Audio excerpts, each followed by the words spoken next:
What up, everybody? How you doing? This is Scotty White of World Combat Sports. Yes, again, I had to get on where the airwaves are hot and radiating that heat. And I wanted to talk about Joey Dawejko. I believe that's his name, Joey Dawejko. I hear he responsible for laying Anthony Joshua out to the lead up to his U.S. debut. Everything is coming to light. I'm not saying it was in the dark, but God damn it, people was keeping it a secret. And that's what I'm hearing, people. Joey Dawejko is responsible for laying out Anthony Joshua in training camp. And that brings to light and buoys the fact as to why his father was going in on Eddie Hearns on the post-fight interview. Because his father basically told Eddie Hearns he don't think it's feasible or healthy for his son to contend on June 1st because he was dropped and he didn't think he would be able to recover from that mentally. And Eddie Hearns being him, he's saying there's too much money tied up in this and everything. We going along with the bout. I understand you as father, but hey, we got business here, and you know your son's been the hurt business. Pretty much like they said, they tell the military, right? They say you signed up for this. You know what it is. You know, not every day you get up and go to work, you're gonna be healthy. So guess what? They went on and allow Anthony Joshua to come in and take this fight with Andy Ruiz. I told people before you sit up here and just ultimately praise one fighter, look how the other fighter performed. Like, once again, I'm not extracting or devaluing the championship of Andy Ruiz, but Joey Dawejko, I seen this kid fight. He's a tough, chubby dude, you know, damn near look similar to Andy Ruiz, but he's a hard-nosed cat. You know what I'm saying? He's a hard-nosed dude. And I can see they said Anthony Joshua and Joey Dawejko exchanged heavy leather. And he dropped Anthony Joshua. He dropped him. I'm not talking about just drop him to one knee. They said he dropped him.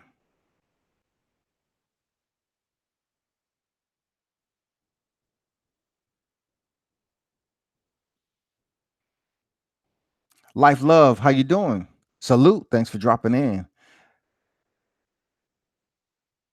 I need you to address how people saying Ruiz is going to beat Wilder. let them come on here talking that nonsense. Go ahead. Come on here and talk about Ruiz is all of a sudden, you know, the salsa that you want to dip this chip in. It's supposed to taste all nice and tantalizing to people that just want to jump on the wave. Now that Ruiz is a unified champion, go right ahead, man. Keep on sitting up here believing that he's the next one to dethrone the Bronze Bomber. Man, y'all gonna stop sleeping on that 6'7", the range, piston like freaking 1-2 combination, stinging jab. Man, y'all keep on damn sleeping on the Bronze Bomber all day long. Because when he goddamn show up that night to entertain, that's when you all would be once again awakened. That's all I'm saying. Keep on sleeping on him. Justin said, no, Hearns said he didn't. Look, Justin, Hearns can say what he want because he's trying to savage his fighter. Hearns has never been the one of integrity. He has always been the one to backtrack. And then once he's called out on his lies and everything, he just said, well, no. Did I say that? Okay. He really don't care if he lied or not. Life Love say, to be honest, AJ didn't look like himself from the start of the night. I'm not Ruiz would have beat him if he was if it was a different day. Yeah. Wilder's going to destroy Ruiz. I'm telling you, man, people can jump on the bandwagon all they want, and they can say this right here. Joey Dawejko didn't knock out Wilder, but this is not the first person that said they dropped Wilder. Like, you all, that's coming over here and talking about this bullshit or whatever, you need to do your research, because I dive pages deep. I do multiple research and comparison, in note comparison, you know what I'm saying? Matching up, trying to see if anybody else is co-signing and have the same media. This is not the first guy who have said to drop Anthony Joshua. I know a lot of you all can't accept it, and you can't digest the fact that he ain't unified champion no more. And then on top of that, now everything is coming to the surface that Joey Dawejko dropped Anthony Joshua, and at the post fight, his dad was pissed because his son got worked over and was stopped. Life's Love say Wilder take every fight serious. Although he knew he was going to destroy Dominic Brazil, he still trained hard and destroyed him. Yeah, man. Hey, Love, if you looked at the training vid that I did, he said he was training for Dominic Brazil like he was a champion. You know what I'm saying? He took that shit serious. He went back to the basics and applied a lot of fundamentals to get him prepared physically for Dominic Brazil. You know what I'm saying? Modified his diet. JD said that he burns calories and he's able to maintain low body fat. So they have to keep a steady amount of calories in him while he's training, or else he'll drop weight quickly. You're talking about a dude at 205, 209, still dropping cats. You know what I'm saying? Still dropping them. Still dropping them. How you up here dropping a dude like Tyson Fury, 265, 270? Love say, I don't believe Ruiz would have beat AJ on a different day. You know, it's possible that that if the Anthony Joshua that fought Dillian White, Dominic Brazil, Eric Molina, you know what I'm saying? Even Vladimir Klitschko, it may be a different story here. Victor Penn, no wonder. People laugh at Wilder for saying he was going back to the basics. Yeah, they laugh at everything, man. You know, he's somewhat of that tall, towering target that people want to feel is easy to criticize all the time. And then, with media outlets that support the Bronze Bomber, people act like you're doing an injustice to the sport of boxing. Don't support him. Y'all all part of LDBC. Y'all have, biased narratives. I was like, why are you so mad? As if we need some type of damn request form to support the U.S. heavyweight champion. You know what I'm saying? What's up with that? Y'all be sure to smash the like button, please. I appreciate that. Smash the like button. But that's how people be tripping when it comes to the heavyweight champion. But I'm looking for more information to come out on this Joey Dawejko.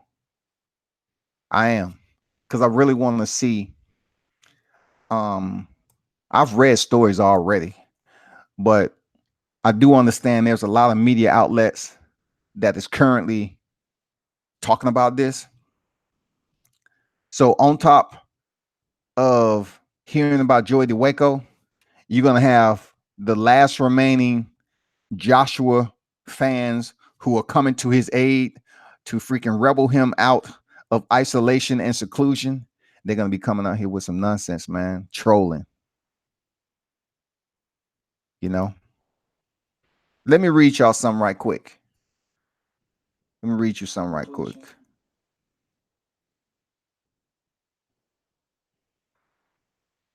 I'm trying to pull up something, an article on this particular matter dealing with Joey Dawejko. So, there's so many articles out here on that.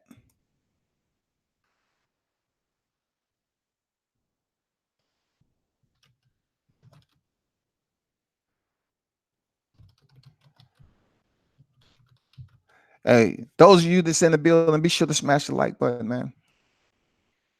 Like, I'm just gonna go to this particular article, man.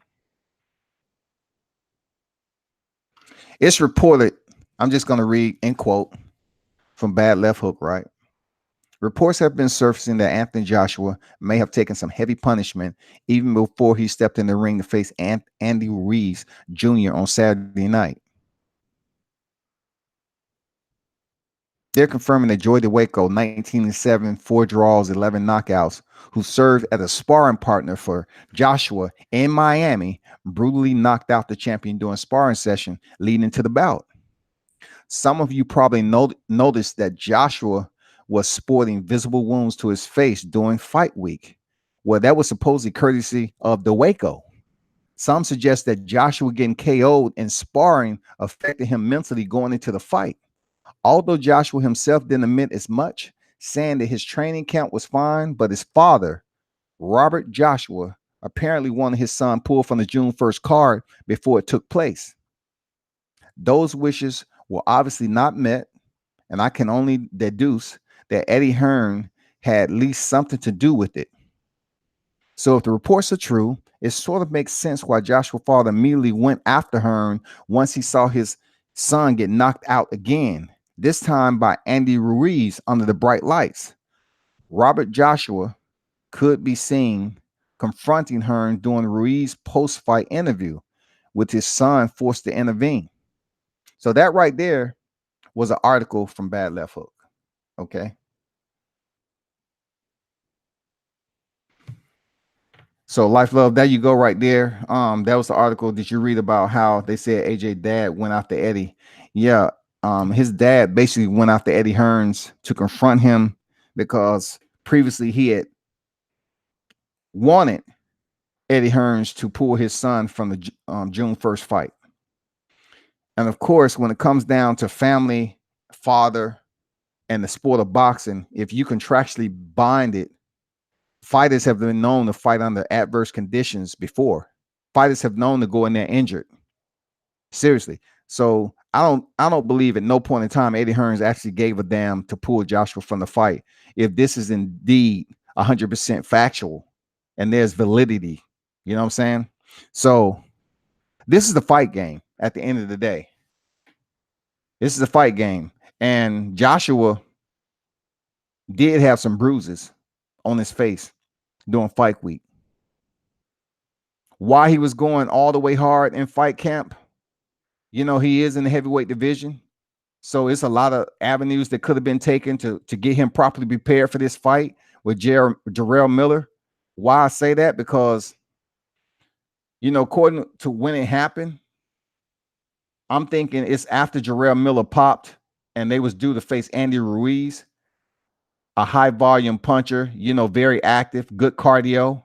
So I'm thinking that they wanted Joey Dawejko to pretty much emulate that type of present pressure on Anthony Joshua. And that could indeed made him falter. It could indeed broke him down. So if he dropped Anthony Joshua to the point where he was a bit unconscious, that was bad. Before the fight, that was bad. And for him to go in here and act the way he did and perform adversely and lethargic and look like he was a bit disorientated, unenthusiastic, then that may explain what happened down there in Miami. What y'all think? Those of you that's tuned in. Life Love say, well, his fans are already blaming Wilder for the loss. I'm pretty sure, man, you know, everybody blaming Wilder for everything. Like Wilder could not have been in the state, man. You know, like they tried so hard to get Wilder to show up to NYC. And for what? Like for what? What purpose would have served if he would have showed up that night and Joshua get knocked out? It would have basically made, you know, a lot of people look crazy because Andy Ruiz would have probably relished a little bit harder in the limelight. Say, hey, I hear, you know, Deontay Wilder's in the building.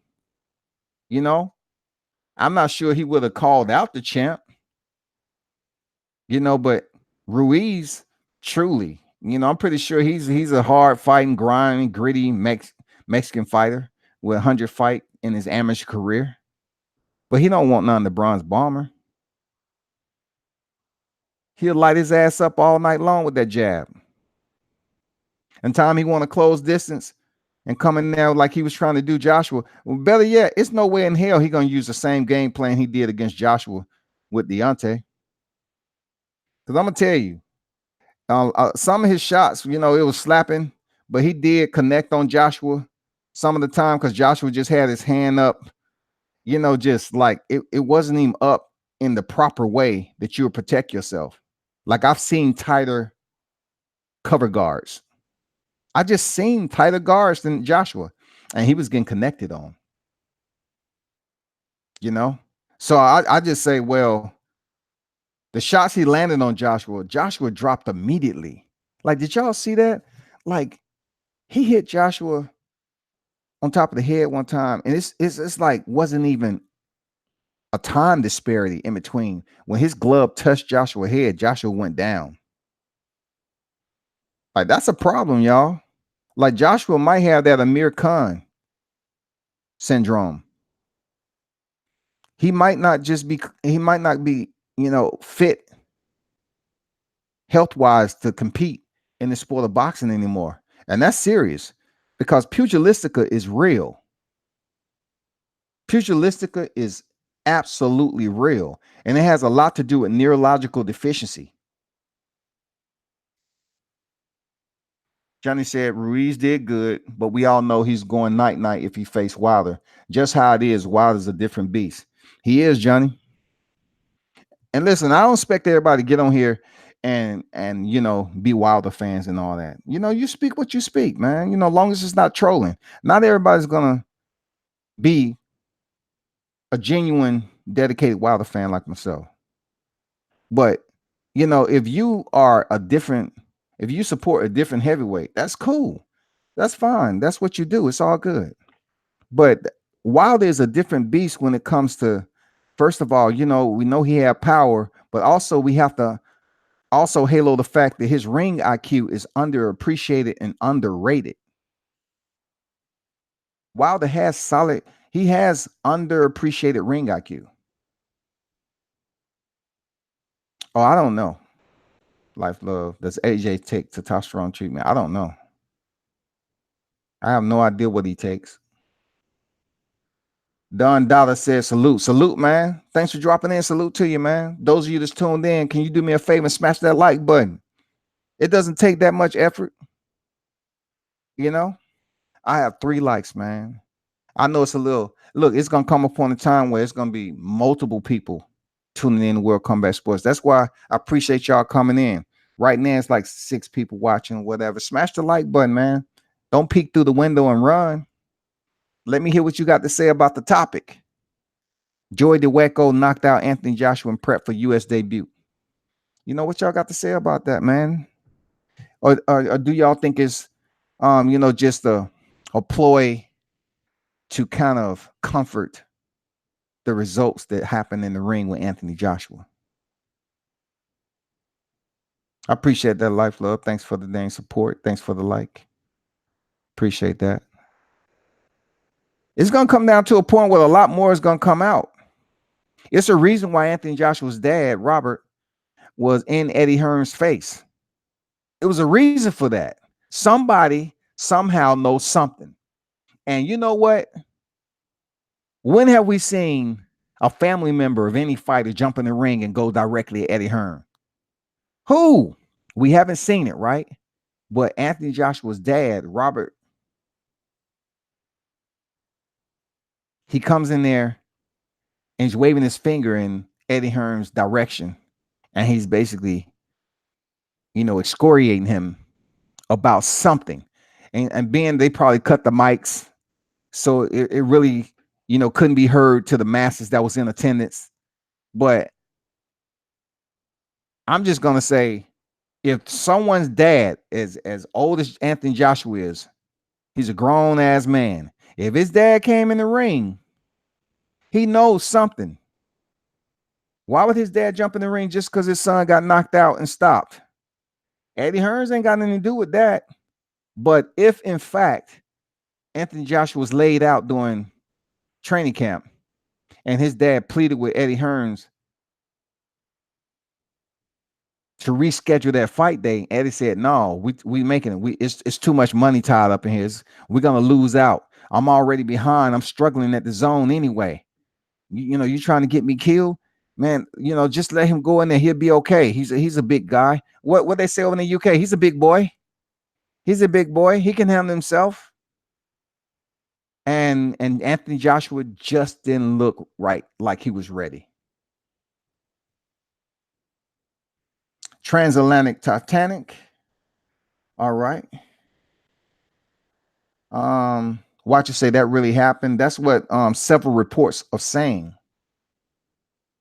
Life Love say, I do believe what happened with AJ before the fight. He wasn't himself. I know people want to give Ruiz props, but something was off. AJ should have easily won. I don't know why people are still defending like Andy Ruiz isn't getting props. Look, that ain't changing. Like Buster Douglas, he didn't do too much after Mike Tyson. Let's be real. But he's still out here on tours, and people will always approach him with the biggest smile. Excuse me, with the biggest smile on their face. Say, "Oh, how you doing, Buster Douglas?" Buster Douglas rose to the occasion that night, got off the canvas, and did somewhat similar to what Andy Ruiz did to Anthony Joshua. And they praise him to this day. You know what I'm saying? They praise him to this day, y'all. So you think just because, people supposed to serenade Ruiz, who came out of nowhere and who stopped Anthony Joshua, who really didn't have the resume. Look, Anthony Joshua just didn't have that sizzling resume at the time, that persona that Mike Tyson had. Yeah, he went in there with Vladimir, but come on, man. He wasn't dropping guys and putting their lights out.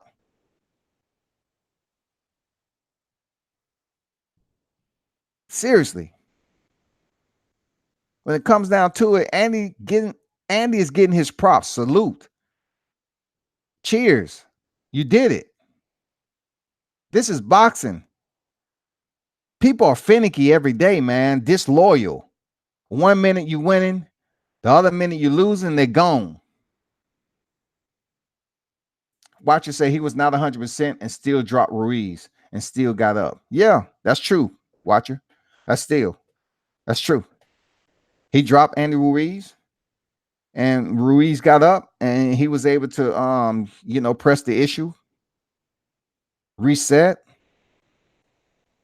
take advantage of Anthony Joshua's weakness, which was going directly back, center line, then try to, pivot out, then try to turn, didn't know how to properly clinch, hold on, do something.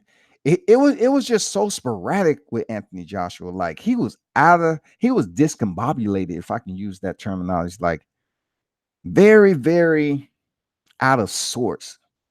Every way you looked at somebody who's a unified champion.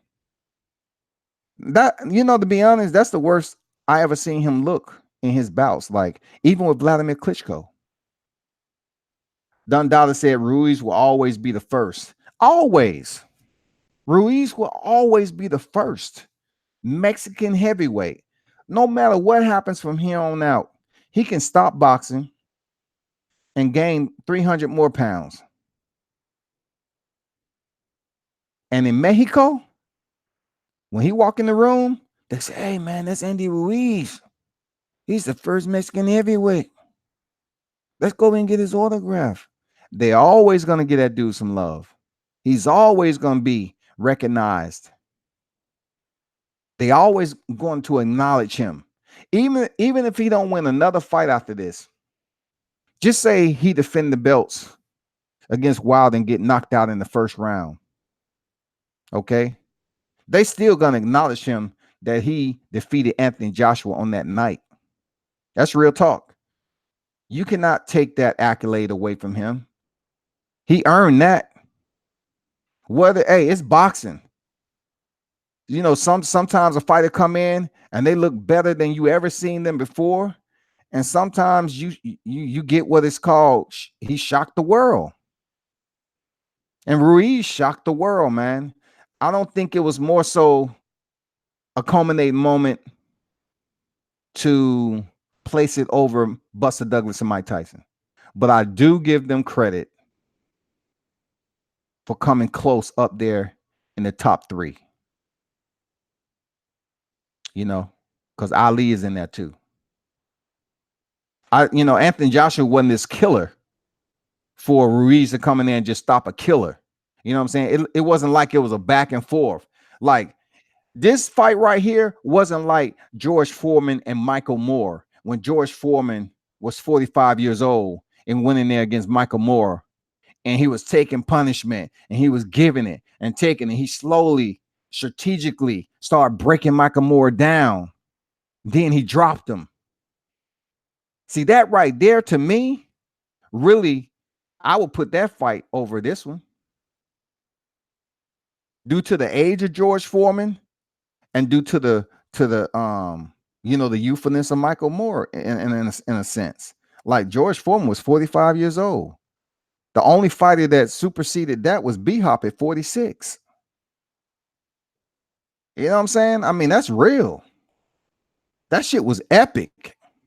When George Foreman dropped Michael Moore, that still supersedes this bout that just happened this past weekend. I put it over that. I don't care, when it comes down to unification, how many belts. I'm talking about, was it a super thriller? In order for it to be a super thriller, to me, it would have had to been a little bit more equal competitiveness. And it just seems like Joshua had the worst night of his career.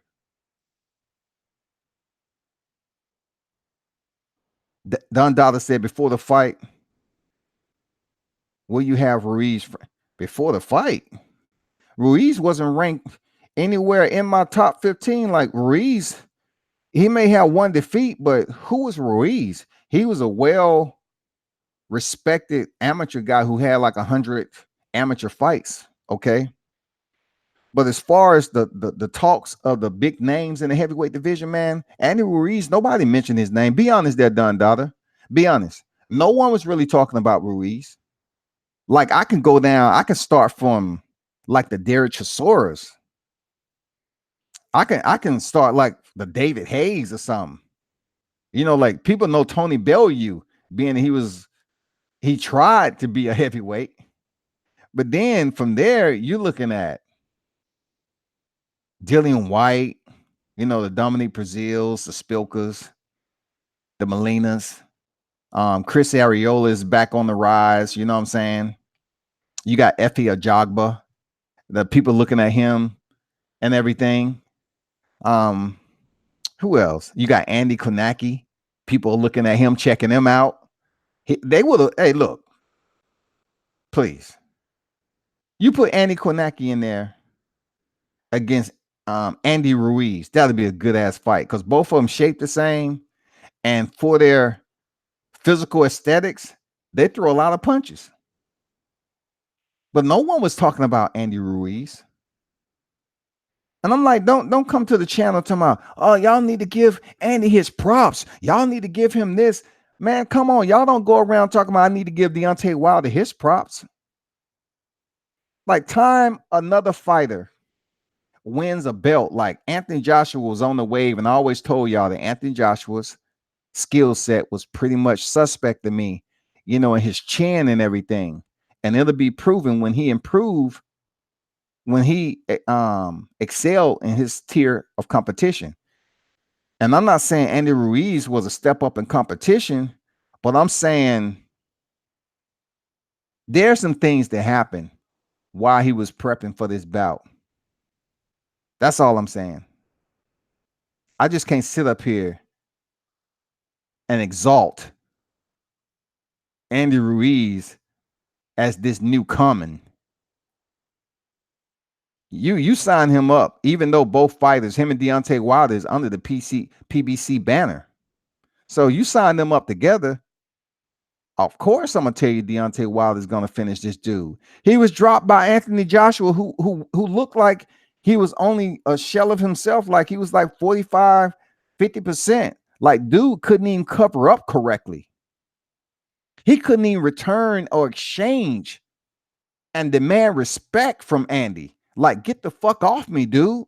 Take this. Like, he threw out some lazy jabs to the body. But Andy Ruiz have a lot of cushion down there. So Joshua, he didn't really step into his jabs. You know, the really put some heat on him. He just did like he just stood still and shot the jab. He just shot from the standing. He didn't really come forward with it or nothing.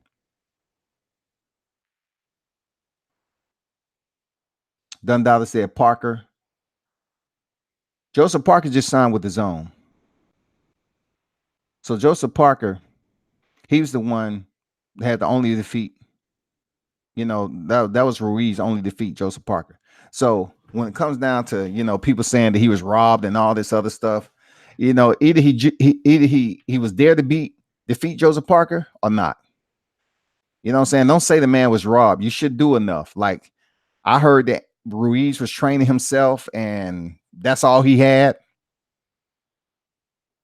And then all of a sudden, you know, people saying that he's this glorified champion. And I know he's changed the game for the Mexican boxing annals, and he should be respected.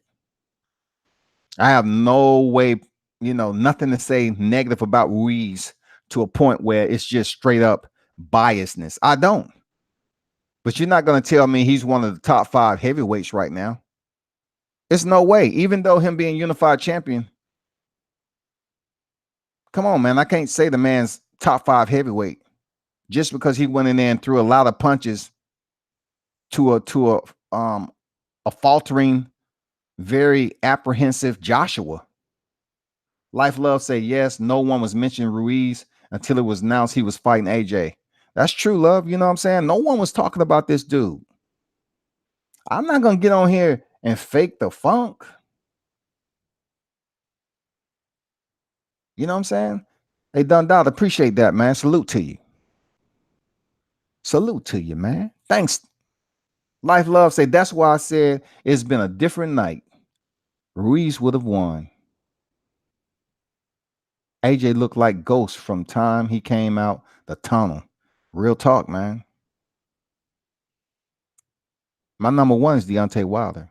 Dundada say, what is my top 5? My number 1 heavyweight is Deontay Wilder, bronze bomber. Hands down in the heavyweight division, period. Point blank. Number 2, I would say King Kong Ortiz. Number 3 would be Tyson Fury. That's the top 3. Now 4 or 5, it can go a lot of ways due to consistency. You know what I'm saying? Due to upcoming fighters, whatever you want to call it. And, you know, like number 4 to me, I can say Dillian White. You know what I'm saying? You know, it gets very, when you talk about consistency, it get real shaky. It gets real shaky from there. I'm just good with the top 3. Because when I start mentioning Dillian White, he hasn't fallen in a while. Plus, I've been very critical of Dillian White, the way he kind of throws the whole kitchen sink in there and just lose control.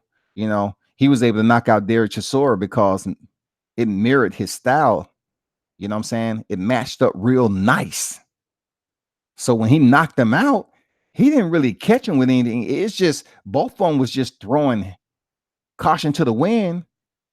And Dillian White was the more vigilant fighter. And he landed the power shot and dropped him. That's real. So you have all these other heavyweights that's coming up, like F.A. Jabba, and then Andy Konaki. You know, Andy Konaki, man, you need to start paying attention to him. You know, Chris Arreola is back in the winning circle. So, you know, I just can't throw him back in the top 5 because he's very inconsistent. And it's no way that him coming back with one freaking win, I'm going to put him in the top 5. But it's tough. You know, Dillian White, he's a name out there, but he hasn't really did anything of notability lately except Chase and called Deontay a coward all the time.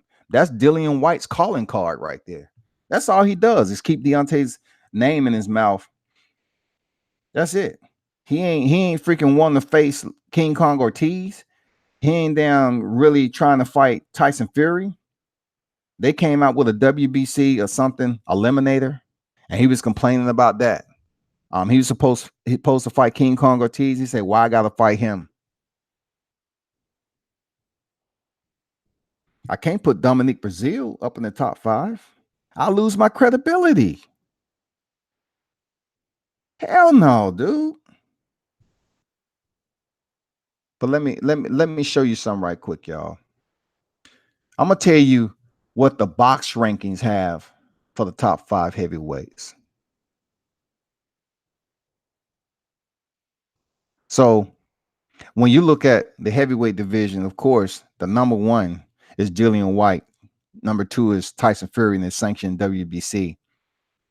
And then, of course, you have Manuel Char, who's on the go, and you have Joe Joyce. Joe Joyce, he's an older fighter. He's trying to make a splash. And of course, they haven't updated anything else, but they have WBA, IBF, and WBO Anthony Joshua. So, of course, you know well as I do, that's changed. So you have Pulev that's there.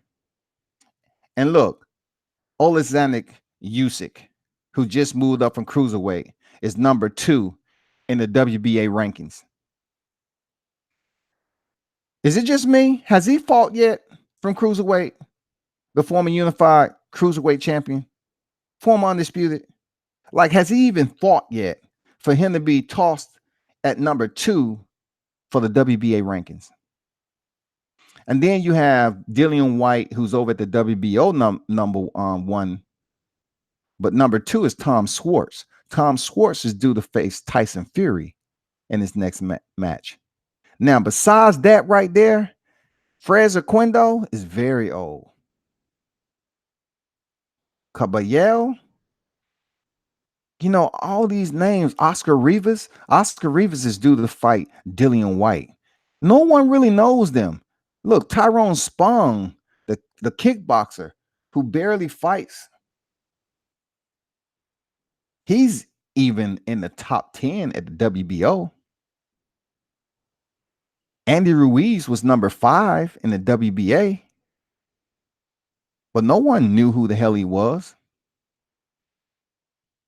I'm not even gonna bring up Carlos Takam and Derek Chisora and all them guys. They way down there. But that's about it, you know. That's how the makeup look over there at the ranking system of the heavyweight division. Tracy Smith say love life. The LDBC said Ruiz was going to knock out, go to barber shop channel. Yeah, when I get off here, I definitely will. Tracy Smith, AJ, Life Love say, yes, that was after they announced he was fighting AJ. Yeah, for sure. Life Love say, but people were talking about Ruiz before that. I didn't hear too much about Andy Ruiz about before he really fought AJ. Like, I saw when he fought Joseph Parker, but he lost.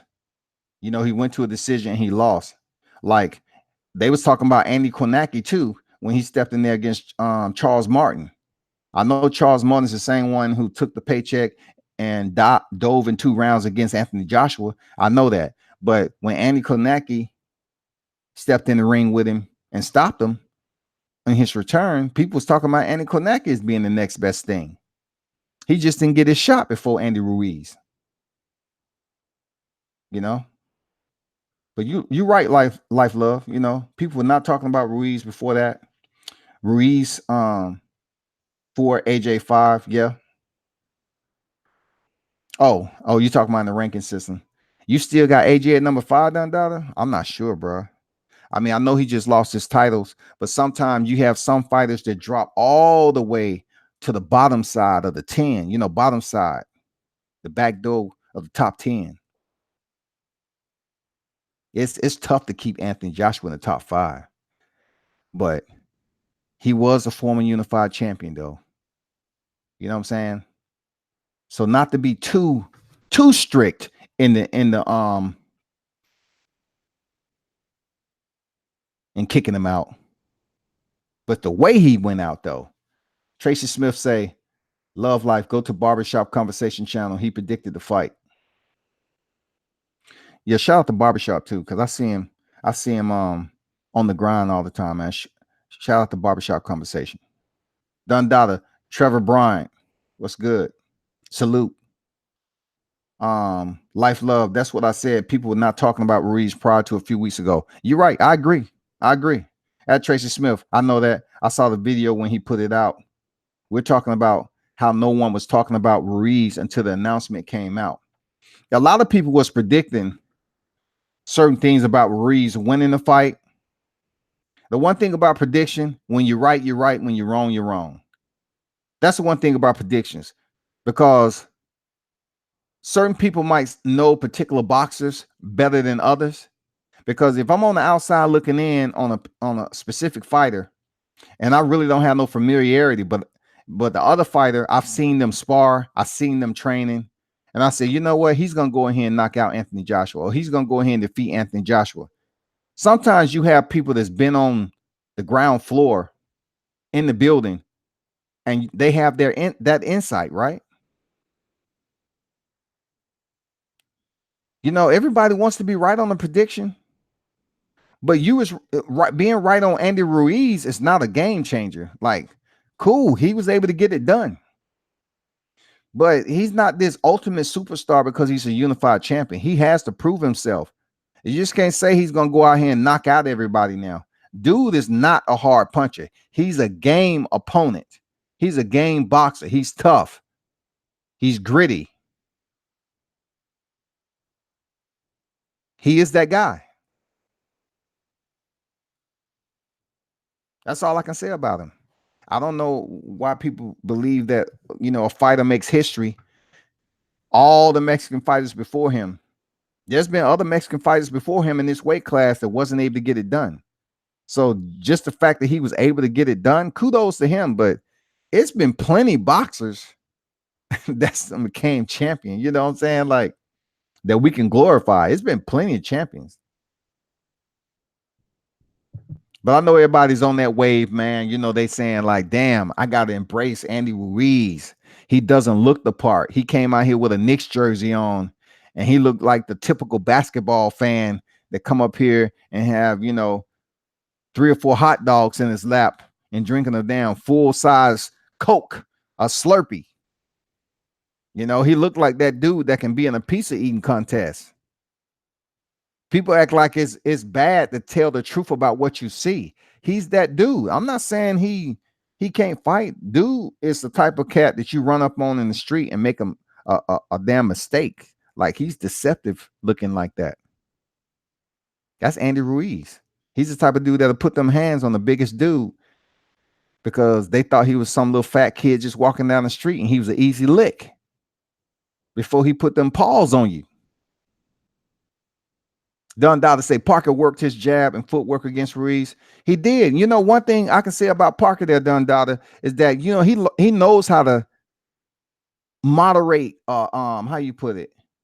He knows how to mediate his distance very well. He does. He knows how to create. He did it with Joshua. He would get in close enough to land some effective punches, but not enough to stay there long enough to get hit. He had on his running shoes with Joshua. And, you know, thanks to the referee interjecting every time they exchanged, that's why he was able to go 12 rounds.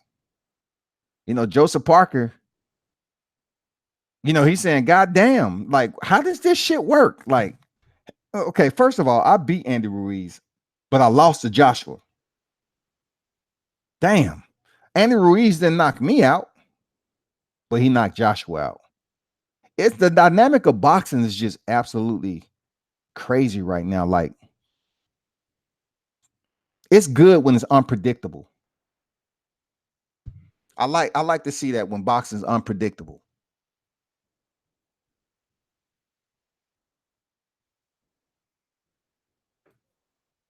Tracy Smith said, World Combat Sports, you think it's hard? You think it's hard for a UK fighter to win in the US in the big heavyweight fights? I don't think it's hard. I mean, other fighters have came over here and won from other countries. The UK is no different. That's a good question there, Tracy Smith. Real good question. I appreciate it. You know, I'm just going to be honest. Just think about it. People are stuck on the UK because they're definitely trying to make a name and they really direct their interest into the sport of boxing. Over here in the US footprint, we have a plethora of sports that we are interested and when we contribute all our time to and support. When it comes to the sport of boxing, you have Chinese fighters over here, Naoya Inoue, Japanese fighter that's over here that's knocking out people, aka Monster. It's two Inoues over here, but I'm talking about Monster knocking dudes out. Nobody's talking about him because he's in a division that's not as the talking point or popular in the divisions. I mean, you have Chinese fighters over here.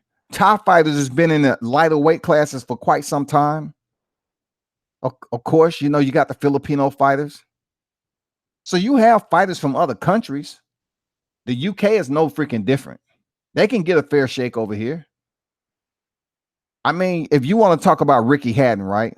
Wasn't they basically saying he was going to come over here and just destroy Floyd Mayweather?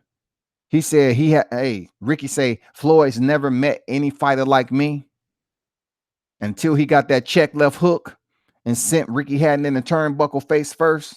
I mean, that's the way it is, man. UK fighters has been coming over here for a while. Look at Lennox Lewis. He got a fair shake. I mean, even though, they try to say that the decision with him and Evander Holyfield, but I mean, come on, Lennox Lewis was game. Life Love say, have you ever seen that Martin episode? Hey, I'm gonna finish that. When Tommy Hearns was on there and knocked Martin into the ceiling and Martin's head was swelled and knotted up. That's how Reeves would be if he fought Wilder. Yeah, man, it's funny you mentioned that because I just recorded it again today. I saw that. I did. Because he was up there talking trash to Tommy Hearns in the house. And because Tommy Hearns kept asking Gina to come out. They said, hey, Gina, you want to come out with us? And with a popular boxer like Tommy Hearns, you ain't going to let your girl go out and chill with freaking Tommy Hearns and somebody else. No, hell no. I think Martin did what he's supposed to do. He's supposed to look out for his girl Gina back then. And that's what happened. But that shit was funny, though. The way Martin turned around when Tommy was looking over and he thought he was about to fight the sensei, the martial arts dude that actually took up martial arts in real life. And then he found out Tommy Hearns was not on the plane. Cole told a big ass lie, talking about, yeah, I saw Tommy Hearns get on the plane. He done. He gone. And then he split the ropes, man, came in there. That shit was funny as hell, man. That's a classic right there. And then at the end, he came out all knotted up and asked Gina for a kiss. That was good old times, man. Unfortunately, they had to break up, but that shit was cool. Life Love say Ortiz. DW with the jab is dangerous. Dillian White, man, I'm telling you, he's a threat. Dillian White is still competitive. Like, Dillian White is not a slouch. He just seems to abandon not the fundamentals, I would say. He just seems to abandon and throw everything out there, just do or die mentality. And sometimes it just don't work out for him, as in freaking Anthony Joshua. But Dillian White, he has gotten, he only has one loss. Dillian White is just not that exciting to me, but he is a gamed opponent, a boxer. Dundada said UK fighters need American training. Hey, I don't know what, Anthony Joshua doesn't encompass the entire UK fighters stables. You know what I'm saying? Anthony Joshua was just one that they was trying to build up to this mega superstar over in the UK. But the fucked up thing about it is that Eddie Hearn's complacency, he forgot that in order to come over here to change and make your fighter from a local superstar to a global superstar, you had to come over here and see us. But his mentality was he was just come over here and disrespect and kept on calling Shelly Finkel Shelly Winkle. You know, he was just mad disrespectful. And I understand him and his pops have been in the game and they got money, and, you know, they, you know, affluent, wealthy, and all this other shit. But when you come over here to the US disrespecting the Grand Poobahs, the OGs that's been in the game for a while, that's when they start goddamn banding together. And Eddie Hearn's shit dried up. The well dried up over the UK, trying to damn increase the price points of the tickets just for Joshua. And people was like, fuck no, we ain't, he's not giving us what we want to see. You cannot tell me the UK people are that naive to see that Joshua performances was not living up to what Eddie Hearns was trying to charge them. So if nosebleeds in the UK, just say it was like $50. And then every fight, he started to goddamn increase the price point. Nosebleeds went from 50 to 100 and quarter, 150. You know what I'm saying? He just started jacking up the prices. People are just going to stop showing up. So since Joshua is his cash cow, or was his cash cow, he said, man, I got to go over to the US. God damn it. I have to go over to the US for you to be a global superstar. What's going on, Eric Jenkins? Overhand Pro. What's going on? Tracy Smith said the heavyweight division is alive and exciting this year. It's been crazy. Man, it is, isn't it? The heavyweight division has absolutely been an inferno, man. And you know, this weekend only proved it.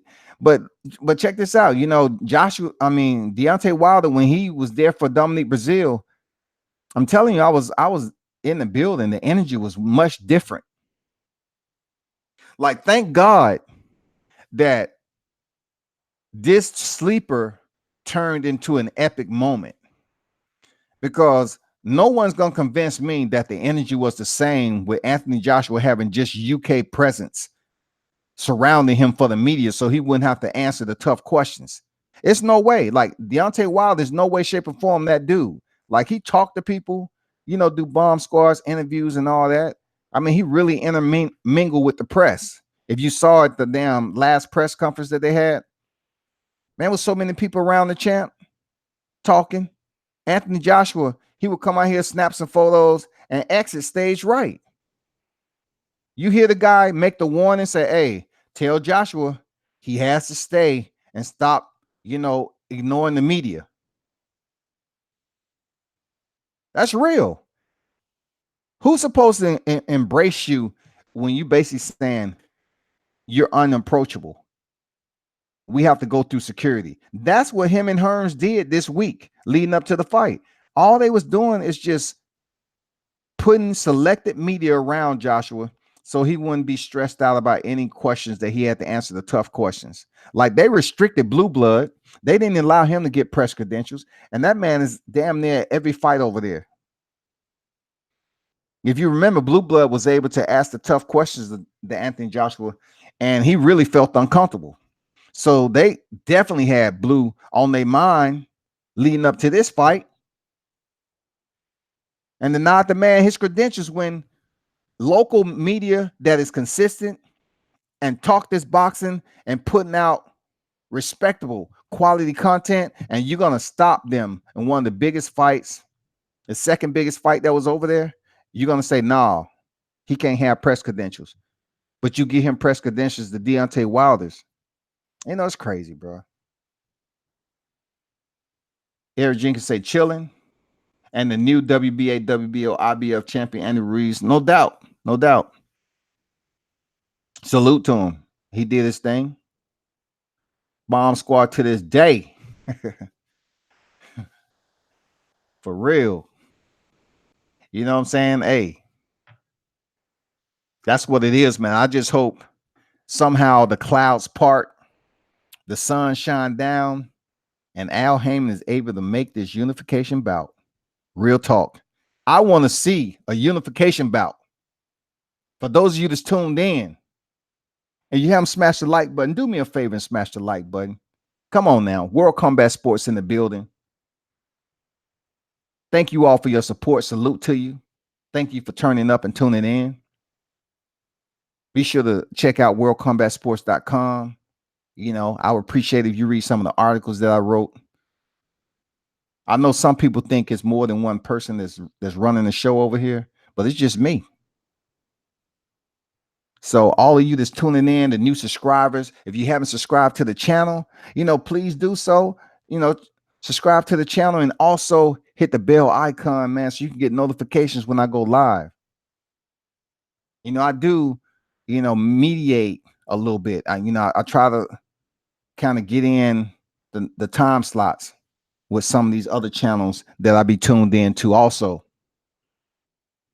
Because they be having some good content. So I definitely be tuned in to them. And then I try to jump on and go live also at the right time. Hey, Eric Jenkins, was Andy Ruiz a fighter that you knew already since you out there in Cali? Did you know him already? Eric Jenkins say, what these cats just don't understand new media. Joshua got a lesson. Anything that has worth is earned. Joshua did get a lesson. I mean, that was obviously in him getting, him receiving the destruction that he received, the authority in Ruiz offensive tactics that he used to win the fight. I mean, the force for which he did it. Joshua actually got taught a lesson. But to be honest, in my opinion, I wasn't overly impressed. I looked at Andy Ruiz, being that I've been a part of boxing for so long. Like, Andy really didn't do anything so spectacular. Now, if he wasn't Mexican, I don't think a lot of people would be glorifying the win as much. But Andy Ruiz was able to dominate a fighter who was just shelling up every time he threw more than 2 punches. Like, Andy Ruiz was game to go for the championship. He seized the moment. You know what I'm saying? Andy Ruiz seized the moment. No doubt about it. He signed up as a last minute replacement and he said, you know what? This is my time. Mom, you're not going to struggle no more. I'm going to go ahead and give it. He had the Mexican fan base on his shoulders, supporting him. That's what Mexicans do, man. They represent their colors. I always say that about the Mexican fan base, just like I do the Filipinos. They support their fighters, y'all. I felt Ruiz getting knocked down early. I said, okay, he got back up. He was able to, reset, regather himself, and march forward. But I just thought Anthony Joshua didn't look like the Anthony Joshua we used to seeing. And I think his degraded performance more so contribute to the highlight of Andy Ruiz performing the way he did. That's all. That's all, y'all. You know what I'm saying? It's not too much. That's all. Eric Jenkins say, I'm in Philly, but I'm up on the heavyweight in the US. Okay, that's what's up, man. That's what's up there, Eric. Tracy Smith say, AJ, welcome to America. You got a good whooping. He did, man. Now, what I won't do, like AJ, of all the lives you'll check, I'm not going to digress from that. I never supported AJ. I just felt that he was overrated. A lot of people looked at him for his physique more than his overall skill set. If you really, factor in the analytics on how his performances is as a fighter, there's a lot of discrepancies in there. And I know a lot of people are going to say that about Deontay too. But when you're 41-0 and you done knocked out and sat down all your opponents, you have to learn how to look at the intricacies that he possessed as a heavyweight fighter. He has an underappreciated ring IQ. He has a sharp, crisp, freaking jab. And as you've seen with Dominique Brazil, he can land some blistering punches down the middle when he chooses to. He's the heaviest hitter in the sport. Deontay the Bronze Bomber Wilder, absolutely. Matthew Valentine, keep telling the truth. Bomb Squad to this day. Wilder is our great American champion. He is, man. Deontay Wilder is going to be a future Hall of Famer. I know a lot of people that might sound a bit garbled to you. You might not want to digest it like a salt tablet, but I'm just telling you, Deontay Wilder is a future Hall of Famer. Real talk. Eric Jenkins agreed. WSC. Dundada say, Al need 40 for Ruiz, 60 for Deontay Wilder. Eddie gets step aside money. I don't know if Eddie can get step aside money because they really haven't agreed for the rematch, man. Like, if Joshua isn't planning for the rematch, they don't need step aside money. But if Joshua and Eddie Hearns is planning for the rematch, what he said it'll be over in the UK, we'll see how that works. Because Ruiz is basically saying that he won it in Mexico. I would be hard pressed to think that a rematch for the unified championship belts would go to Mexico. Hell no. It just ain't happening. You're not gonna pull all the bells and whistles just because you was able to get the biggest upset of the year and one of the biggest upsets in boxing history. There's no way that shit going. But California, we'll see. You know what I'm saying? We all don't know what the contract says. Some people saying that Joshua said he didn't check for a rematch clause because he didn't feel he needed it, and other outlets are saying that it was a rematch clause in there. Life Love say no, the fight wouldn't have been glorified if it was a non-Mexican fighter. It wouldn't. I'm telling you, outside of black fight and black champions, right? You have to put the pin on it the way you see fit. You have to put it for what it's worth, man. I'm telling you. Like, when a neighboring fighter come over here like Vasily Lomachenko or any other fighter, that they're doing something that's outside of the commonality of these world champions, it comes to ethnicity or whatever, they will be glorified more than the majority. Like, we have like 16 or 17 black champions in boxing, but only Terrence Crawford is more so at the top. Like, they had put at one point in time near the bottom 10 Anthony Joshua. I'm pretty sure he's basically aborted. He's nowhere on there now. Matthew Valentine, let me go.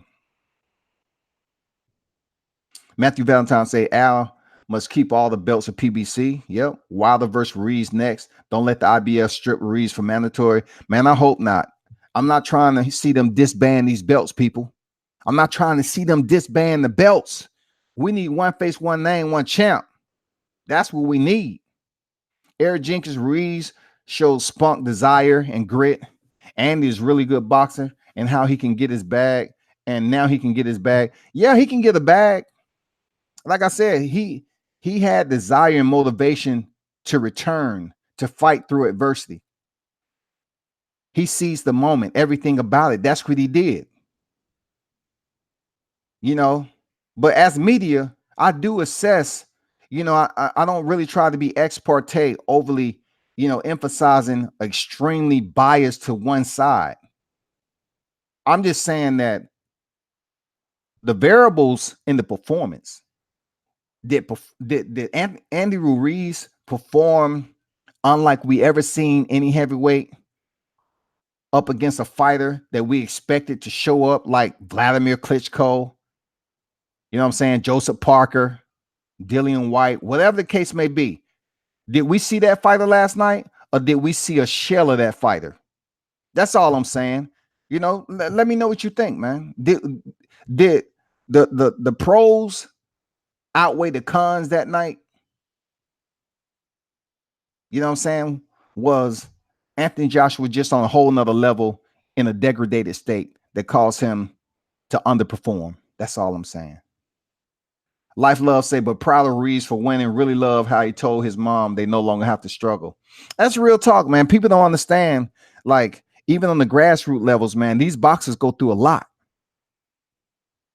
Real talk. These boxers go through a lot that we don't see, people. Like, I go to these fights on the grassroots level, and it's tough. It's a grimy, dirty game. It's standing water, man, in a pothole on the New York streets. And you know there's always constant traffic there. It's grimy. It's grimy, man. And for Andy Ruiz to say we don't have to struggle, that means he's been freaking struggling, man. He's been on the grind. He's been trying to get this payday. Real talk. Mississippi King, MISS, crooked letter, SS. I mean, MI, crooked letter, I, crooked letter, I. It's been so long. Mississippi King in the building. Shout out, man. Thanks for dropping in. New to the channel, bro. AJ was a paper champ, period. Yeah, man. He was paper thin, man. You know, to be honest, like I said before, I have to maintain my integrity. I never really supported AJ, and I've been very, very critical of him. Those of you that just tuned in the building, hey, smash that like button. You know, it don't take that much energy. Just smash that like button for me, man. I appreciate it. Matthew Valentine, make sure you tune in and pass the word that Mississippi King. Matthew Valentine say at Don Dollar, I agree 100. Al must keep the heavyweight belts, man. He does. Al has had control for quite some time, but the heavyweight division, y'all, he has all the belts. He has all the belts right now. I just can't imagine what the conversation is like over there. I can't imagine what the conversation is like with Al. He has all the belts over there, man. What the conversation is like, man. I mean, just I want to give my phone to somebody that's inside at the round table, man, of what they talking about. Like, will we be able to see a unification bout? It'll be great. King said Al got all the heavyweight division belts. Eric Jenkins, Wilder's just a natural. I grew up with men who had some of those Wilder traits, just pure desire and willingness to win. He does, man. And, you know, Wilder has a chin, too. Wilder's smarter than what people give him credit for. All this bullshit that's out here that's going on, you know, he pretty much knows what's being said. It ain't no secret. You know, it's not like I'm inside the team or anything. I had the opportunity to cover the champ. You know what I'm saying? I've seen him on occasion. And I know deep down what people don't see with him hanging around, doing interviews and shit, man. That's what people don't talk about. I've seen it, man. I've dealt with it. I've been a part of it. I've been in his training camp. He's a genuine dude, man. A nice dude. When Brazil called him disgraceful, I was like, I don't know what the fuck you talking about, bro. Ruiz, Matthew Valentine say Ruiz say he wants the next fight in LA or NYC. Possibly NYC may be a good choice, not Mexico. We will find out that Ruiz has more power than we know. So it's too smart to allow Eddie to get the belts back in the UK. Facts. That's a good point, man. Dillian White said, hey, you know, I want to tell Eddie, you know, if he wants the belts back in the UK, sign the contract, get me on the contract. So Dillian White is trying his best to be the next one in line. And I don't know. I just don't see it happening because, once again, Al Heyman has all the straps. Is he going to allow Dillian White to get a title shot before Deontay Wilder, even though Deontay is fighting Luis Ortiz coming up? I don't think that's going to happen, man. I don't know. Life Love, we saw a shell of AJ. People could tell AJ wasn't himself even the day before letting Ruiz hold his belts. Their weigh-in was so uneventful. Say that one more again.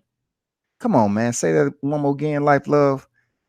That weigh-in was the most uneventful weigh-in I've seen in boxing in decades. I'm serious. Like, even Canelo and Daniel Jacobs, they was bland as hell. I'm talking about disinterest. It was no excitement. And then at the end, you know, Daniel Jacobs pushed Canelo, and Canelo wanted to act like he was coming forward and everything. At least they ended it with a little bit of promo and gave us a little bit of heat, even though it's a little sparkle from the lighter, you know, the damn cigarette lighter, whatever. They gave us a little spark. But damn, this weigh in right here, putting your hands behind your back, looking at each other like, We got them in a church and they telling us, man, goddamn, come on, man. That's a heavyweight championship. I want to see Hasim Rockman, Lennox Lewis.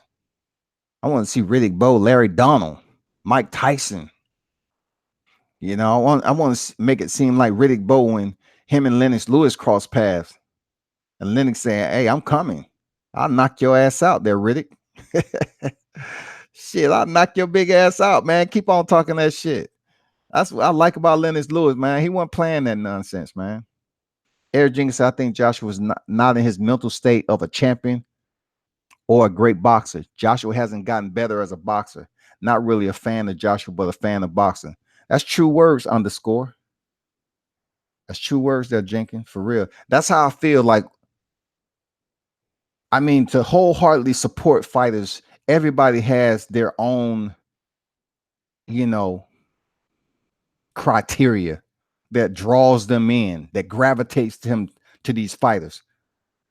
Everybody has their own criteria. You have the casual boxing fans who are all about the popularity, what the fashion's like, how somebody look. And then you have the purists that's been freaking studying the sport, and they just have a different assessment on certain fighters. That's a good point there, Jenkins. English born and bred, excuses. Mississippi King, Deontay undisputed. Real talk. Real talk. English born and bred. He wouldn't have passed the medical. Who are you talking about? Joshua? Because a lot is going on that Joshua, why it took him so long to come on here to the US. For one, we all know. I mean, I'm not talking to everybody, but I know he was ducking Deontay Wilder just for the fact that he didn't want to get slept by Deontay Wilder. And I know Anthony Joshua said it's better for him to would have been defeated by Deontay Wilder than Andy Ruiz. It's just BS to me. You tried everything possible not to fight Deontay Wilder. So when it all said and done, you say I would have rather lost to Deontay Wilder than Andy Ruiz. I don't think that's any truth at all. I don't think he's being honest, or he might have still been disorientated. Matthew Valentine said, why don't you call Wilder and ask if he can go for immediate reunification with Ruiz? Ask him. I see you and Wilder have excellent rapport. Look, I don't have Wilder's number, but I do have communication with certain people in his camp.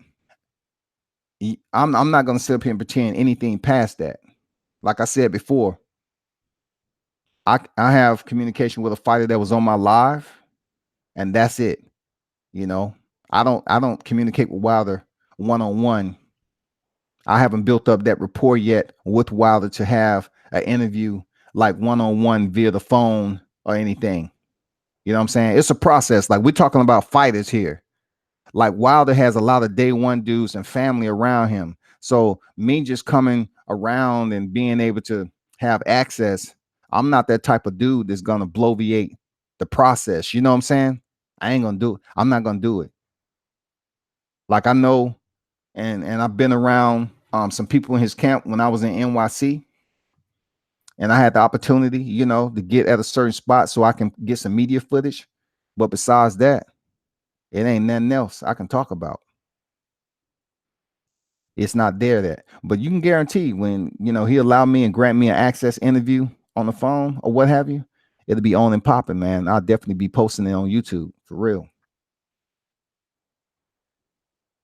Matthew Valentine said AJ is a ped head. In fact, hey, Dillian White, my earlier live, he basically said that over there across the pond, they can get therapeutic exemptions.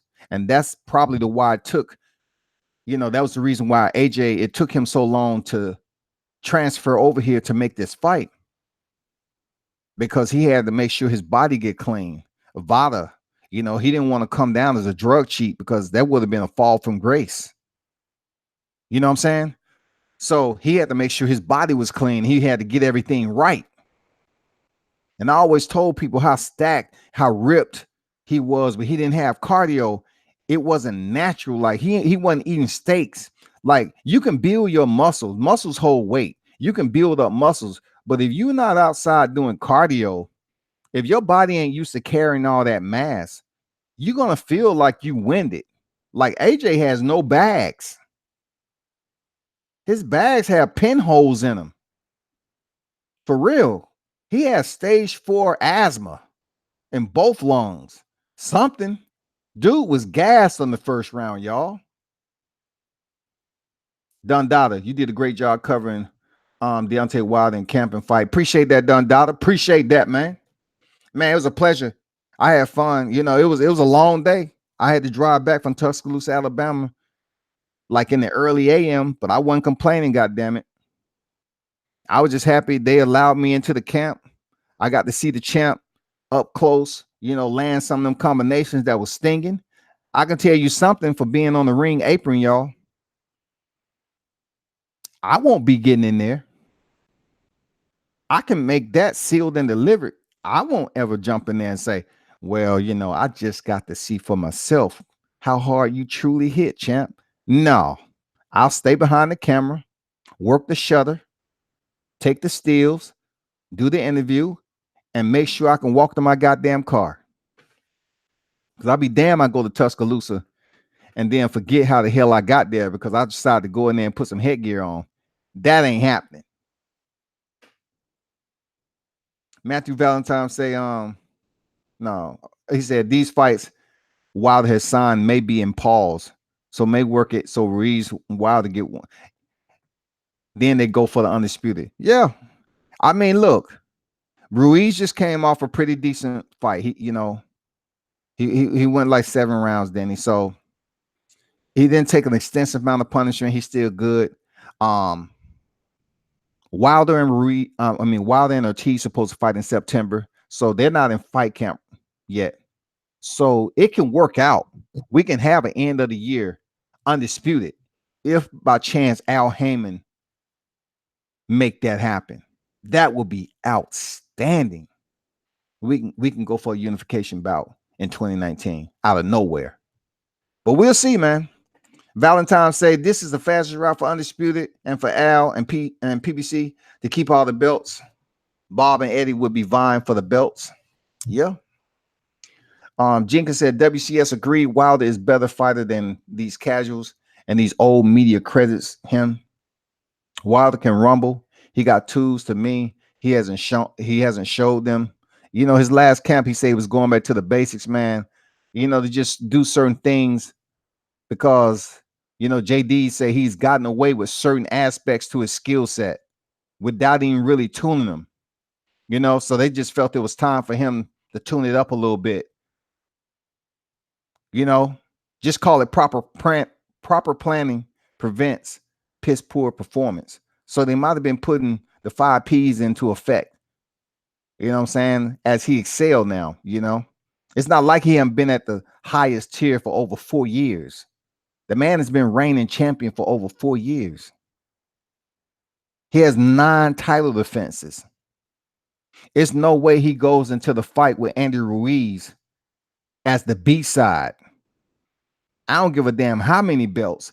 Canelo Alvarez went in the fight with Gennady Golovkin, and he was the A side, and he didn't have a single strap. That was before he signed the $365 million 11 fight deal. You know what I'm saying? This A side, B side is a popularity thing. It's all about promotion, man, assessment. That's all I can say. I mean, some people get the A side, B side treatment like Floyd Mayweather. I ain't never seen nobody deny Floyd Mayweather the A side, you know, when he really started making his money. Valentine said, definitely know you understand and respect the process. Your work with covering him is second to none. You and the brother from Newark got the access for Brazil fight. Yeah, man, you know, it was a maneuvering process, to be honest there, Valentine. Like, it's a lot went in that process of getting that shot. That was my whole intent on that night. Because if I would have been on the floor, I wouldn't have been able to get that shot from that height. My entire process with media is trying to get specific shots that people wouldn't think that's possible. Like, you have to really understand the layout. If I would have been on the floor, I would have had a lot of people on me at ground level. So You know, me being a prior Marine, I wanted to shoot from an elevated point. I had to be next to the tunnel to get that shot with him walking out. I didn't want to be on the floor. Like everybody was on the floor. Rosie Perez, Zab, Gilla the Kid, Deshaun Jackson, you know, Swaggy P, Errol Spence. It was everybody down there. You know what I'm saying? But I was there to work, and I had to get at that certain location to get the bronze bomber as he walked out. And man, it was epic. You know, when he walked out, man, I ain't gonna lie, man, it was kind of chilling, man, because it was like my imagination was going. It seemed like he was in battle formation, heading to the Coliseum, man, to wage war.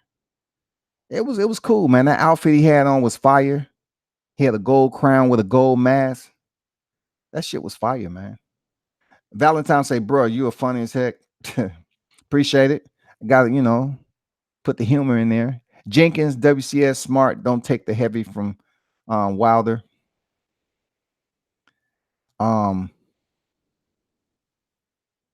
Life Love say, I'm telling you, Wilder's going to put Ruiz in the ground. and speaking of putting him in the ground, there, Life Love, right? Dylan White was talking about trying to claim that Luis Ortiz has dementia and he really don't, outside of boxing, he really don't know where the fuck he's at. I say, damn, Dylan White just hating because that's Deontay Wilder's next opponent. So of course Dylan White is just gonna goddamn put so much shade over Deontay Wilder's opponent. I swear to God, he said that Luis Ortiz, since he don't speak English, he can get away with not understanding what the fuck you talking about. But in fact, he has early stages of dementia. She say it's going to be exciting because we all know Wilder does everything in dramatic fashion. Hey, you ain't never lied there, love, because I saw a different Wilder. Like when you look at the interview when he came to his store, right? That's the Wilder I see when I had the chance to interview him, in a normal setting, around regular people, just with his security, his basic security, one guy, you know. Shout out to Chris, man. And that's who he is. But when it was time for the weigh-in, that shit was gone. Like when he got out the Sprinter van for the weigh-in, nah, that was the bronze bomber. Like that shit was done. All that laughing and smiling and joking was done. He was in a whole nother mood. For real. I can actually say I was there from the time, we had the last presser. I walked in through the back. Shout out to Tay Jones, man. Salute. Thanks for looking out, for real. And then I had the chance to go in, and get him while he was getting off for the weigh-in. And his mood was totally different. That was the bronze bomber right there. He wasn't playing around. Matthew Valentine, I'm also talking about the coverage while he was in camp. Hey, I appreciate that, man. Yeah, it was a pleasure. Shout out to JD's, Coach Cuz, you know what I'm saying? Mark Breland, former Olympian, gold medalist, you know what I'm saying? Welterweight champ. For real. The whole camp, man, is tight, man. He got some day one, like I said, he got some day one dudes up in there, his family. He stick with what works for him, who he trusts, from what I see. Yeah. Shout out to Team Bomb Squad over there in Tuscaloosa. Louis Castillo, what's up, Combat? You think Ruiz has the skill to compete with the other monsters of the division? Because if he gets destroyed by Wilder, I wonder what excuses people would give AJ then. I'm going to tell you like this there, Castillo. AJ is done. Like, people are not going to really sit up here and continue to put him in the same narrative as Deontay Wilder. Like, the way he was destroyed by Ruiz, it's hard for him to make a statement that he's still one of the top heavyweights in the division unless he gets the opportunity to rematch Ruiz and he goes in there and stop him. If Anthony Joshua come back and stop Ruiz, he would have just basically erased that night of him just looking terrible.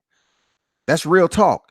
If Anthony Joshua gets that second chance and comes in there and consummate, and it's an early night, then people are gonna be like, "Oh shit, oh damn, we underestimated Anthony Joshua. He still got it. He still got it." You know what I'm saying? That's what they'll be saying. Eric Jenkins said Dillian is a a-hole. Dillian just want to bag. Dillian will get his ass knocked the fuck out. He will, man. Dillian is a funny dude. Listen, once again, people, like, once again, I just try to find shit. Like when I went out to Vegas, when I do media, man, I'm all about the work. Like, I know it's a patient game.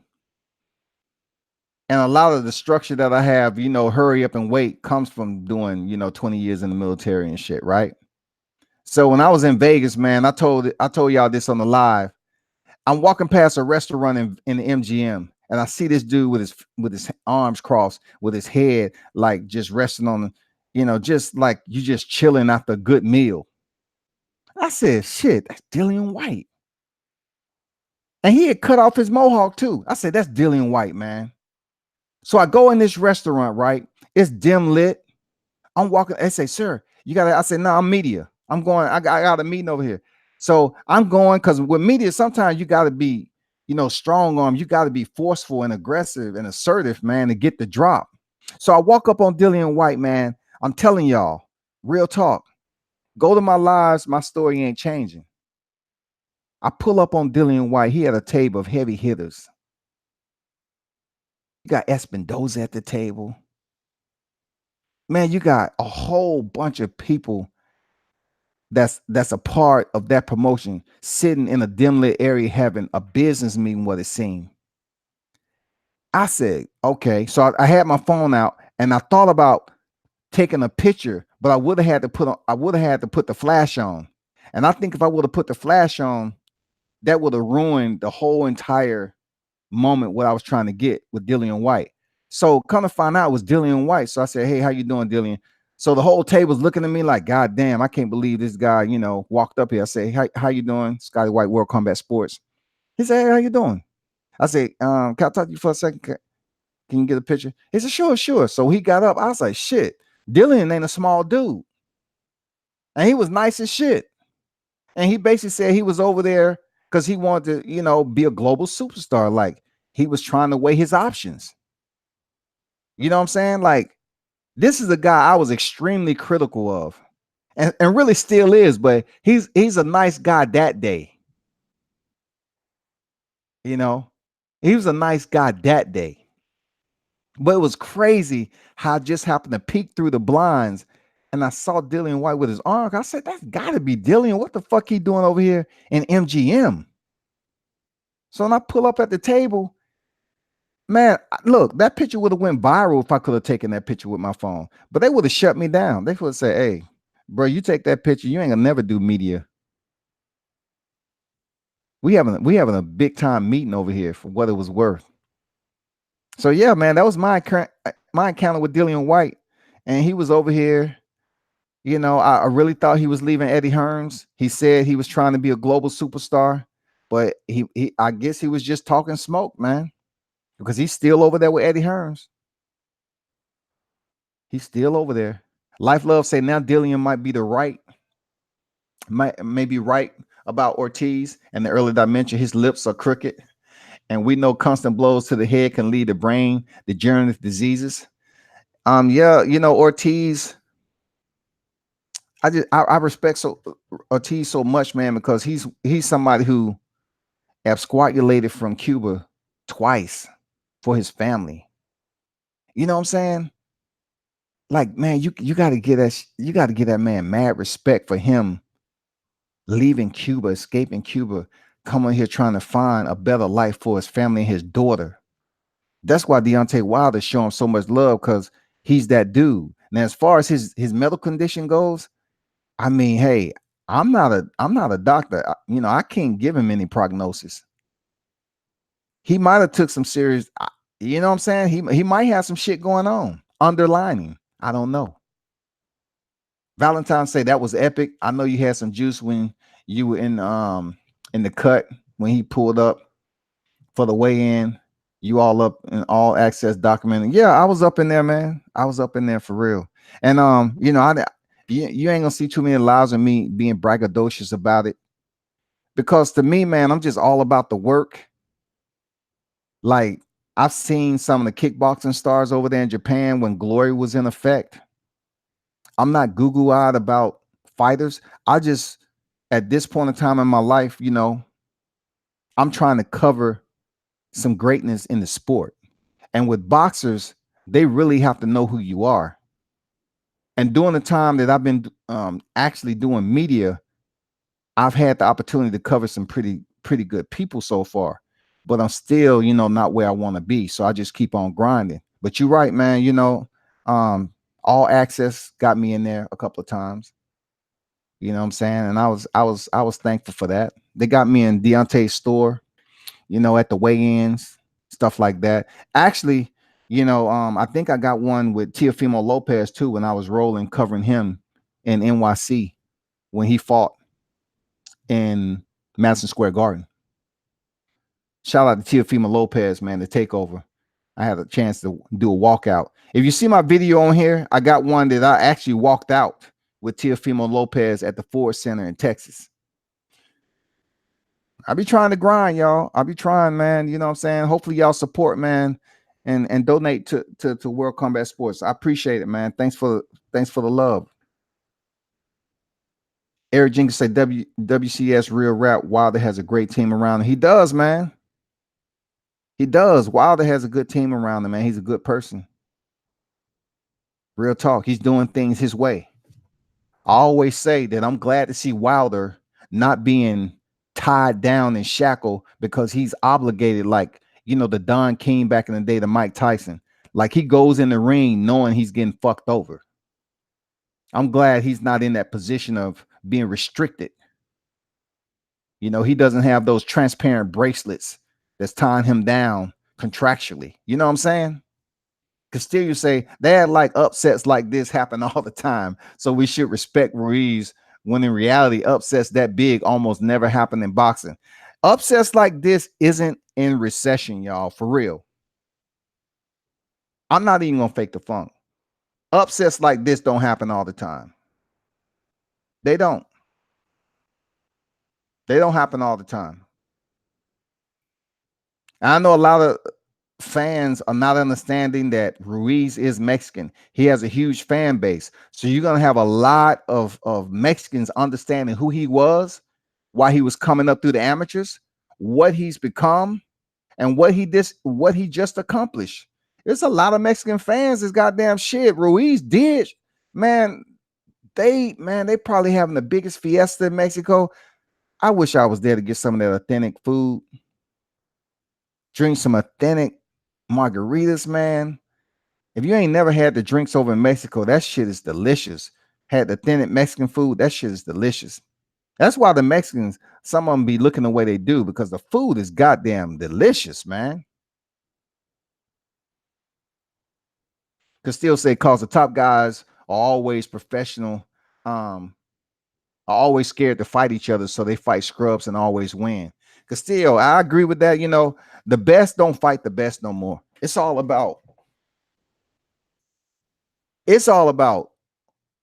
what they say. What was Terrence Crawford saying? Being on the right side of the street and all this other shit that they talk about right now. Like, it's all about the paper. Like, Kenny Porter was just on recently, and he said, somebody tell Errol Spence we signed a contract and he need to sign his part. But Errol Spence said he wasn't fighting in August. I'm not sure what's that's about. I thought Errol Spence and Sean Porter was due to throw down at the end of the year. But Kenny Porter said that Errol Spence haven't signed a contract. To still say, cause the top guys are always scared to fight one another. Read that. WCS, that's your energy, bro, and your professional attitude will get you in those situations, like with Dillian White. I appreciate that, Jenkins. Real talk. I appreciate that, man. That's what I try to portray I'm not no young cat, man. Like I'm 48, I'm all about maturity. Like I tell people, I don't want nobody supporting me on here that allow me to cuss them out and they don't do shit about it. I don't need no followers, you know what I'm saying? Like that. I need people to stand up for themselves that's used to being leaders in life. Don't come over here like this a reality show just to hear somebody talk shit. I actually study and do what I do, man, and try to have people take me serious too. Because when you run in these boxers, man, they in the hurt business. Fighters can give a fuck about you sometime, man. If they don't respect you enough to, boxers are finicky. Like some respect others that you look at like, okay, why they showing so much? That's the friendship. You know what I'm saying? And then you got other fighters that's really cool. You know, they're approachable and everything. Matthew Valentine said, I can't wait until Wilder sparks White. White is soft as hell, man. Just don't like his movement. I think it'll be a while before White get the chance to fight the Bronze Bomber, man, especially for the WBC strap, man. That's another dude he don't like. He said his most personal bout, his most personal disdain, when it comes down to denigrating, that was Dominique Brazil. That shit ran deep. Like that shit ran deep. I almost thought that shit was going down in the final presser that week. Like families was talking back and forth.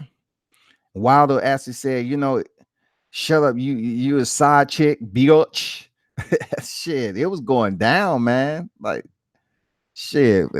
Wilder wasn't playing on that day. I'm telling you, when he came in for the weigh-in, man, that was the Bronze Bomber. That whole demeanor changed, man. D Beer, what's good with you, man? Those of you that's coming in, man, if you're new to the channel, please smash that like button. Appreciate it. He said Ruiz fought a perfect fight. Ruiz, he fought a perfect fight with the results that he wanted. I wouldn't say he fought a perfect fight as far as how I look at the technical part of it, but when it comes to epic championship battles, last minute replacements, go out on your shield, that's what Ruiz did. Ruiz would have fought and went out on his shield. Period. Ain't nobody telling me anything else. Ruiz would have went out on his shield. He would have, man. If he would have got hurt again, he would have tried his damnedest to get up to knock Joshua out. That's real. Valentine said they won a couple of Emmys for that. I saw the one with Teofimo too. Absolutely. He did. Bronze Bomber won 2 Emmys, man, for that all access, for real. And it's one of them where I was following. If I see, like me knowing Teofimo, if I see ESPN following him around, I'm going to hop in, man. One of the videos, I was on the elevator with ESPN filming Teofimo, and he was talking about his Olympic, and what actually happened with his Olympics. Some controversy with his Olympic run. So Devin Haney's grandfather was in there telling the story on how that actually went down and how they changed the rules because of Teofimo Lopez. Yeah, man, that's what I be trying to do, man. DBR said, since blowing off Abel Sanchez and working with Manny Robles, Ruiz is a different fighter, so much technically sound. Yeah, Ruiz, combinations, he's been doing what he do. Hold on for a second.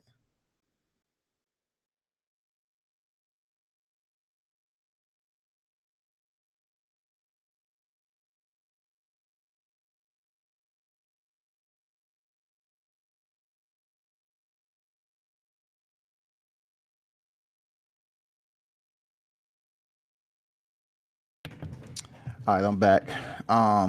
D-Beard, that's what's wrong with boxing. Protect the zero is more important than fighting the best. Yeah, protecting the zero for some people, yeah. But many of the greats that we see in the annals of boxing, man, they have losses. They have several losses. You know what I'm saying? Like Joe Louis, he only has 3 losses, though. Muhammad Ali has several losses. So when it comes down to keeping your zero, it's all about your performance, your resume, your service as a champion. Because it's a lot of Hall of Famers that has losses on their record. Now that you're looking at Jamel Charlo that has his first loss, how he's going to return. Unfortunate for him, Tony Harrison. Unfortunate for him, Tony Harrison dropped out with like an ankle injury, so that's done. He's fighting a last minute replacement to keep the bag. You got to keep the bag, man. Louis Castillo, you listen to Rogan's podcast or Fighter and the Kid? Absolutely. Absolutely. I went down there to 10 Plan Jiu-Jitsu where Rogan was still in the process of earning his black belt jiu-jitsu, his jiu-jitsu black belt rather, under tutelage of Eddie Bravo, man. Yeah, I know exactly where them guys at. You look at my Facebook profile, I have a picture of Boogie Martinez. I used to go to his mixed martial arts fights, check him out, check out some of the guys in the stable. I know Gio Martinez, the younger brother of Boogie Martinez, the jiu-jitsu masters, man. I'm talking about ground technicians on a whole nother level. DBR say White has to get in line behind Ortiz and Fury. His big mouth doesn't help him. I don't mind a big mouth in the heavyweight division, y'all. That's the makeup of the sport. I don't mind these fighters having bravado. It's good. But when you say shit like Brazil, like a fighter is disgrace, he's a disgrace, that's just saying like you don't have any freaking valuable existence in life itself. Like if you have a fighter that you contend in and he has a family, when he walks through that door, he is the father of the household. He's the dad of the household, right? And if he's married, he got a family, he got a wife, this and that. Just say he has kids old enough to be on social media. And you see a video out here of Brazil saying, God forgive me for what I'm about to say. And then he starts going in on how many, Wilder had this, that, and the other, and talk about his daughter and stuff like that. I mean, that's real personal shit. Like, don't ask God for forgiveness when you're about to sin and say some deceitful, demented type shit. Just don't say it at all, or leave God out of it and say what you have to say. Just don't say God forgive me like that's gonna consummate all the sins and shit. DBS say his mouth is big. Wilder's right hand on Brazil sound like a bomb went off. Man, I'm telling you, when I was there, I was like, Jesus Christ, man. Brazil dropped like he had. Look, when I look at the Spilka edges out Dominic Brazil's knockout just a little bit, just a smidgen. You know what I'm saying? He edges out Spilka.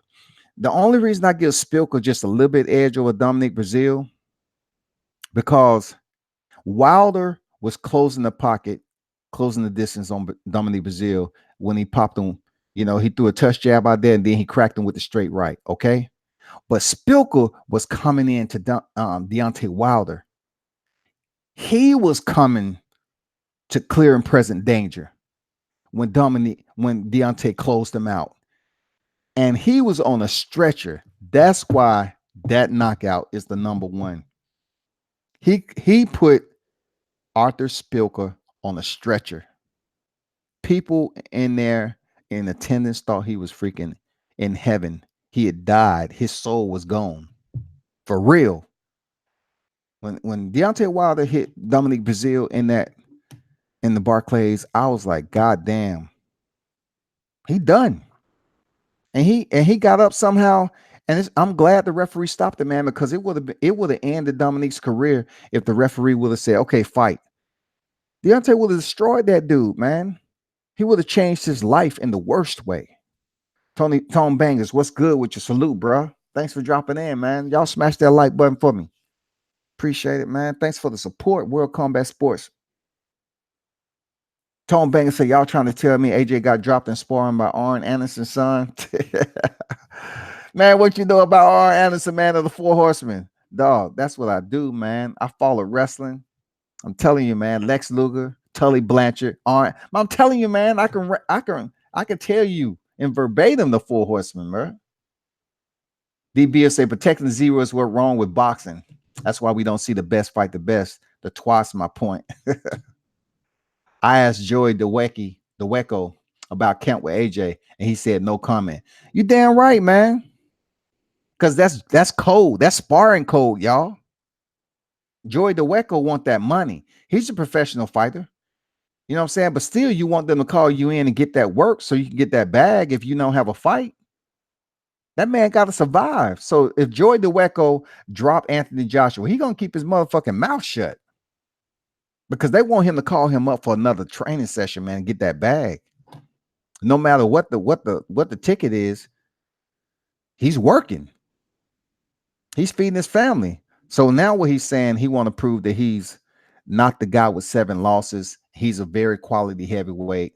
You know what I'm saying? That's what he's trying to prove.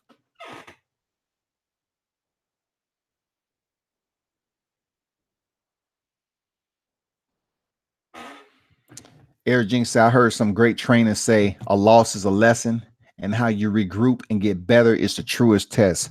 I absolutely agree with that. It is all about how you return. It's all about how you rebound, right? It is, man. Especially in the sport, the hurt business. It's all about how you get up and start over. You know, Deontay Wilder said that in one of his videos. And, you know, that's been a testament for the longest of time, y'all. You know what I'm saying? Training is a loss, is a lesson in how you regroup and get better. It's a truest test. It is. D Beer say true story tone. I was hysterical at Eric Jenkins salute. Spilker, I thought he was dead. Yeah, I thought Spilker was dead. I always tell people Deontay knocked the Z out of Spilker's name. For real. He knocked the Z out that dude, man. That's real talk. Spilker's girl who he showed up there with was there when they had him on the stretcher, and she was yelling to my, please wake up, wake up, wake up, when they was damn, you know, carting him out, I guess. And then somehow Spilker came through, and then in the back they was, you know, helping him recovering everything. And then Deontay say he saw him in the hotel or something. He was like, shit, Deontay never touched me. He didn't knock me out. He just, you know, made light of it. Like, he didn't touch me. I wasn't even knocked out. I wasn't even knocked out. So I guess that's a little inside joke about Spilker. At least he was able to recover. But I'm serious. He got knocked the fuck out. Spilker, that will always and forever be a highlight reel knockout, man. DBR say you right about sparring partner code. Yeah, man. Sparring partners, they got to keep their mouth shut, man. D-Beer, thanks for dropping in, man. Say gotta go, but nice chat. I'll be back. Bless. Appreciate it, D-Beer, man. Thanks for dropping in. Salute to you, bro. I like to happily subscribe. No doubt, man. Thanks for subscribing, y'all. Thanks for subscribing. But I appreciate that, y'all. You know, I've been on long enough. I will definitely probably be back on here tomorrow. You know, I'm going to do a little bit more research about this Joey Dawejko. You know, get a little bit more information on you know, if and when. I know it went down in Florida.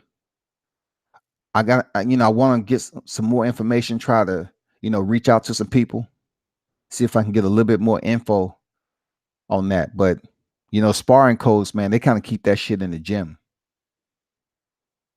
you know. But at the end of the day, it really don't matter. If Anthony Joshua was knocked out by Joey, then it may help the sympathy party, the sympathy from people out here to kind of, you know, cascade a little bit of excuses to his performance. You know what I'm saying? They might say, well, that's the reason why he was fucked up. That's why he didn't perform well, because Joey had already touched him up in sparring. You know what I'm saying? So to all of you that tuned in, man, y'all be sure to follow World Combat Sports on Facebook, you know, IG, Twitter. I really need to get my IG up. So be sure to follow me on IG and pass the word, man, and have people subscribe to the channel. You know, I have some big things coming up. I'm looking forward to going to another big fight next month. You know what I'm saying? I'm supposed to be checking out Josh Greer Jr. Don't blink. Him and you know, he's fighting over there in Newark. Y'all be sure to check out my man Josh Greer Jr., Mr. Don't Blink, Mr. ESPN. Doing it big, bantamweight division. He's gonna be en route to getting that title shot real soon, man. Chicago finest. So, if you don't support Josh Gray Jr., be sure to support him, man. Be sure to look up Deontay Wilder, the Bronze Bomber, man, Tuscaloosa, Alabama. Be sure to like his page. Shout out to the Bomb Squad crew that's over there. JD's, Coach Cuz, Mark Breland, all y'all.